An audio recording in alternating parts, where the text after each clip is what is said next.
Bhagavate Vasudevaya. Haribol. So last weekend we were in Waihi, and then Mount Maunganui. And in Waihi I was asked to speak a little bit about resilience.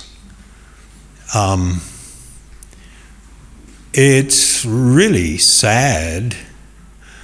One of the things that's happened there in the wider community in the last 2-3 years, the number of young people that have committed suicide and the amount of people, young people especially, struggling with depression.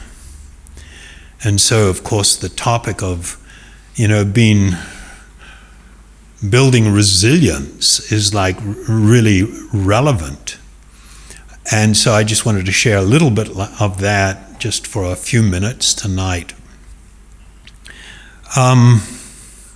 We see, in at least in the developed world, but it's also happening in the less developed world, that in the last 10 years, there's been a monumental rise in suicide, particularly amongst people 25 down to like really early teenage years. And in the last 10 years, that's risen 60%. That is not cool. And depression has risen from between 72% to 100%. Doubled. In much of the developed world, the report is that amongst younger people, that 1 in 8 have suffered quite severe depression in the last year. And it's just like, what's going on? And why are we in this state? And what can be done about it?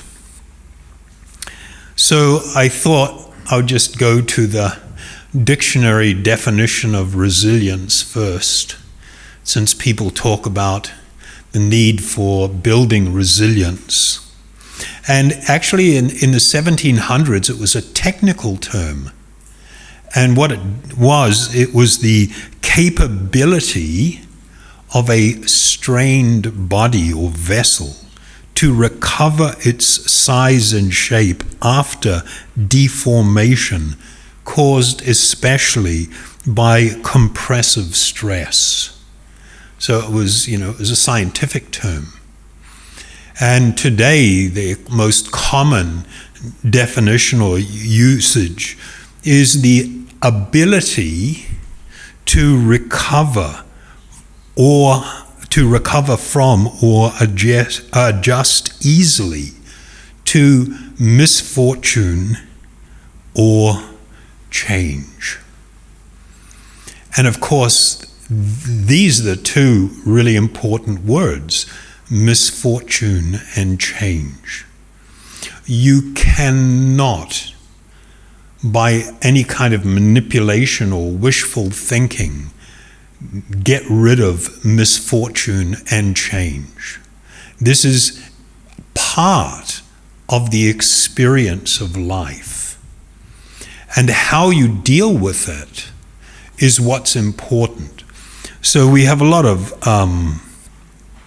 ideas floating around in the world today where people, through social engineering, if that's the right term, are endeavoring to eliminate misfortune and change.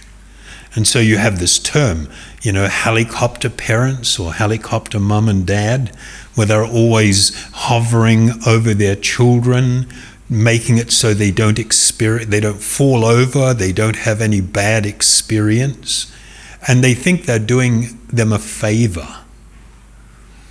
And it's extended all the way into the world where in a lot of places now they're talking about eliminating all forms of competitive sport because somebody's got to win and somebody's going to lose.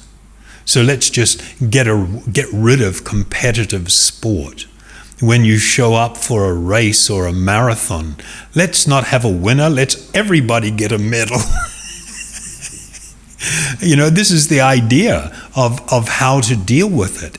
And of course, all that does is increase people's lack of resilience. You make people weaker rather than stronger by doing that. You cannot manipulate the whole world and eliminate all forms of misfortune, change, or difficulty. So, the idea of trying to eliminate everything, we see it from, the beginning of the last century in the failed experiment with communism, where they had this fantastic idea. I mean, it's a wonderful idea, absolutely wonderful. But trying to create it and implement it was an impossibility. And Marx, with his famous statement, from each according to his ability, to each according to his needs.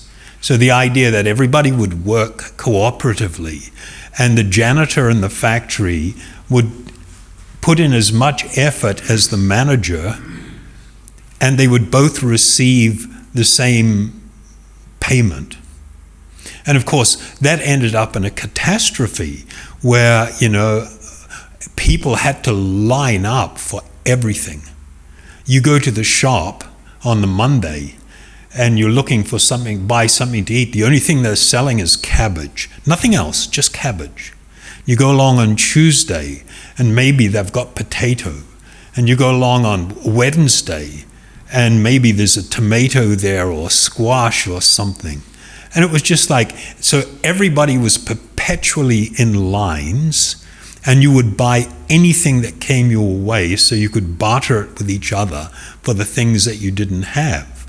It was a system that produced all kinds of unfortunate outcomes because it was synthetic. It was an artificial manipulation. So if we try to, erase misfortune and change and unhappiness from people's life, you're not going to succeed. And what is more important is to actually apply what the definition of resilience is, which has to do with how you learn to deal with it. Social media, of course, is not helping. And the messaging that you get that everybody can be a star. These sayings like, you can be anything that you want to be. No, you can't. What if all the citizens of New Zealand decide they want to be the Prime Minister? How is that going to work out? What if you've got a factory or a commercial operation with 500 employees and everyone wants to be the CEO? How is it going to work? It can't work. It's not a real idea that you can be anything that you want to be. You can aspire for and attain all that you can be, but that doesn't mean everything that you want is necessarily going to be achievable. And if we go down this road with this idea that there's some great perfection to be had, that others are always happy, and so I should be also. No, that's not what life is like. I'm sorry, it's just not like that. That's a fantasy. I'm speaking from experience. I mean, it was tragic. My dear brother-in-law that was so, he was such a cool guy. When he ended his life, everybody's kind of like in shock. But the thing that he really suffered from was this idea that there was great perfection in this world and all my friends are happy, but I'm not. I mean, if you accept that idea, then when you feel lonely, when you feel unfulfilled, when you feel unhappy, you're going to think there's something wrong with you. No, there's nothing wrong with you. These are natural experiences in life. And being resilient means to be able to accept that which you cannot change, to have the courage to change that which you can, and the wisdom to know the difference. If you don't have the wisdom to know the difference, if you are unwise, then you'll have the problem that happens today with all this tremendous amount of unhappiness. So, what's absolutely essential is that people really develop a realistic view of life. Does that mean you don't aspire for something better? Of course not. You should aspire for something better. But we do need to be absolutely realistic. And being realistic means accepting there will be others that do better than me in certain areas, and maybe other areas I can do better than others. But that's not the point, to be better than others. The point is to find some real meaning and purpose in life and become settled in pursuing a life of real meaning and purpose, and learning to accept things for what they are and do whatever we can to improve them. Of course, from the spiritual perspective, the ultimate foundation for resilience is to cultivate the knowledge of your actual spiritual identity. In Sanskrit, this is called Atma Gyan. Atma Gyan is knowledge of the self, knowledge of who you really are as a spiritual being. The body that you have on is not you. You cannot become fulfilled in decorating, in making it healthy, making it attractive. That can't last. The body, it doesn't last. It ages. It goes through change.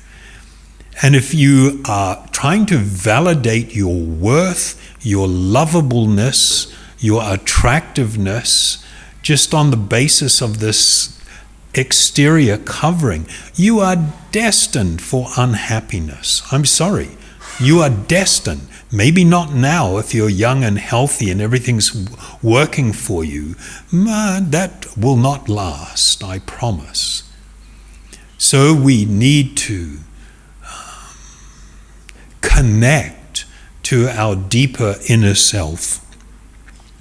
The Bhagavad Gita, in the second chapter, has a few verses upon which you can begin to build an understanding of the self. It says the individual soul is unbreakable and insoluble. It can be neither burned nor dried. It is everlasting, present everywhere, unchangeable, immovable, and eternally the same. It is said that the soul is invisible, inconceivable, and immutable. Knowing this, you should not grieve for the body. That is a wonderful statement. You are a perfect and wonderful spiritual being. Your eternal nature is to be immersed in an experience of endless transcendental blissfulness. That this is your inherent right as an eternal spiritual being. Your perfection will lie in your reconnection with the Supreme Soul, and to become immersed in a limitless ocean of ecstatic, transcendental love. This is what we are all longing for. In the Brahma Samhita, it describes in the 5th chapter that we are bound eternally and without any end in a bond of transcendental kinship with the Supreme Soul, the Paramatma. And it is becoming aware and cultivating this connection that one will find all perfection and will easily be able to deal with life. So I encourage you this is where we need to go, and this is where resilience will be found. Don't try to make this world perfect. It's not. It's not. Its inherent nature is that it will constantly change. Everything comes to an end. Nothing lasts, nor can it provide you the deep spiritual nourishment and happiness that you actually seek. You can have a cool time here. The world is amazing. It's astonishing. It's wonderful. But it cannot completely fulfill us. So, of course, the solution lies in our becoming completely immersed in that which is spiritual. Meditation is not an activity of the mind. The mind is not spiritual. The mind is a material energy. Real meditation means to become immersed in that which is transcendental, in that which is spiritual. These wonderful spiritual sounds that we sing in kirtan or glorification provide us with an opportunity for us to actually immerse our innermost being, our heart of hearts, in an ocean of great transcendental wonder and love. So whether we are chanting softly and serenely or loudly, doesn't matter. It is becoming immersed in this wonderful transcendental sound that will bring about our transformation, our complete enlightenment. We will totally not just connect with, but actually come to know who we truly are and experience the greatest spiritual happiness. So I invite you to join with us and let's do some of this. Thank you.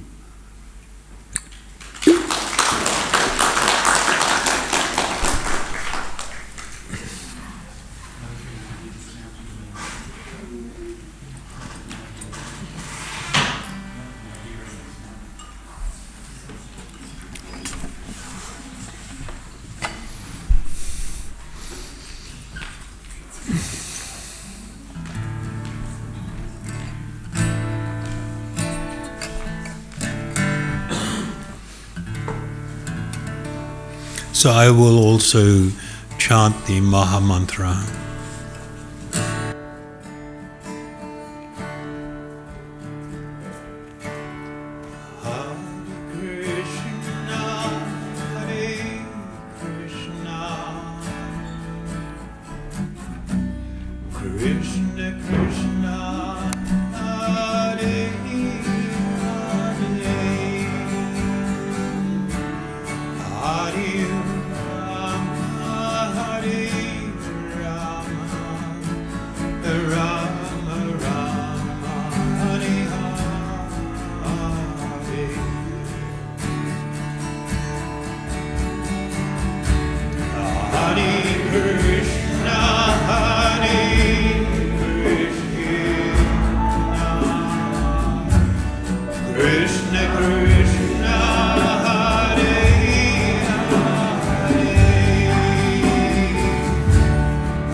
Krishna, Hare Krishna,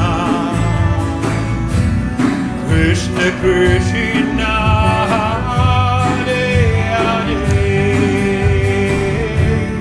Hare Rama, Hare Rama, Rama Rama, Hare Hare,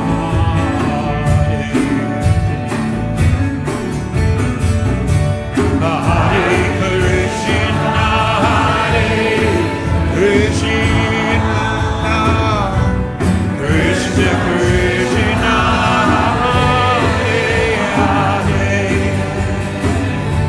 Hare Rama, Hare Rama, Rama Rama, Hare Hare, Hare Krishna, Hare Krishna, Krishna Krishna, Hare Hare, Hare Rama, Hare Rama, Rama Rama, Hare Hare, Hare Krishna, Hare Krishna, Krishna Krishna, Hare Hare, Hare Rama, Hare Rama, Rama Rama, Hare Hare,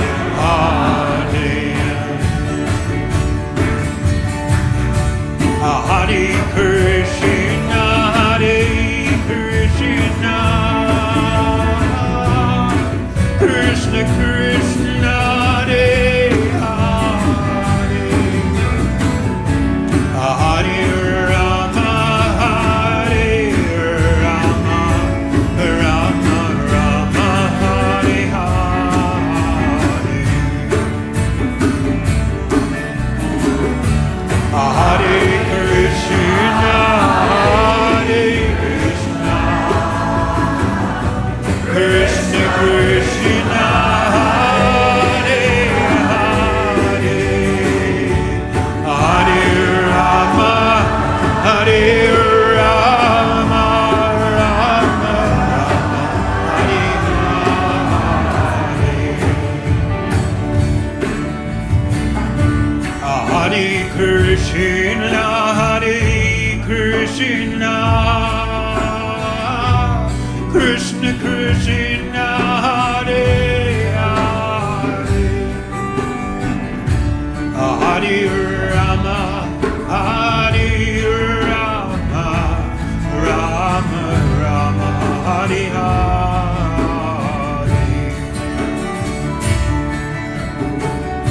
Hare Krishna, Hare Krishna, Krishna Krishna, Hare Hare, Hare Rama, Hare Rama, Rama Rama, Hare Hare, Hare Krishna, Hare Krishna, Krishna Krishna, Hare Hare, Hare Rama, Hare Rama, Rama Rama, Hare Hare,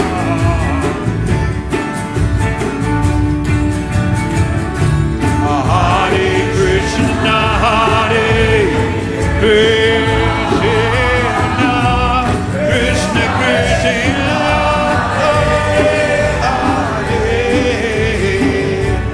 Hare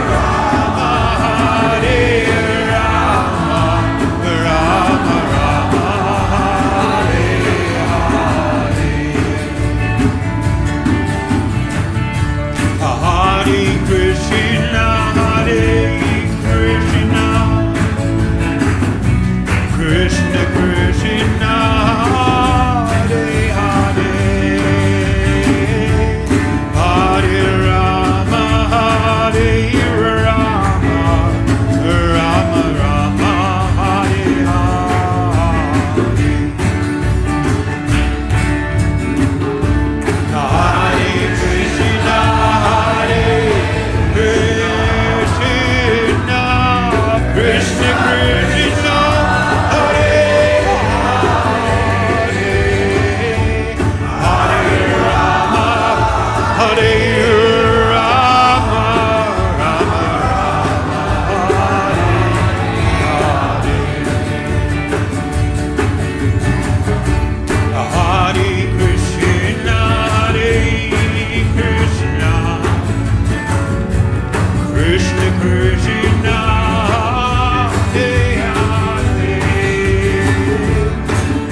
Hare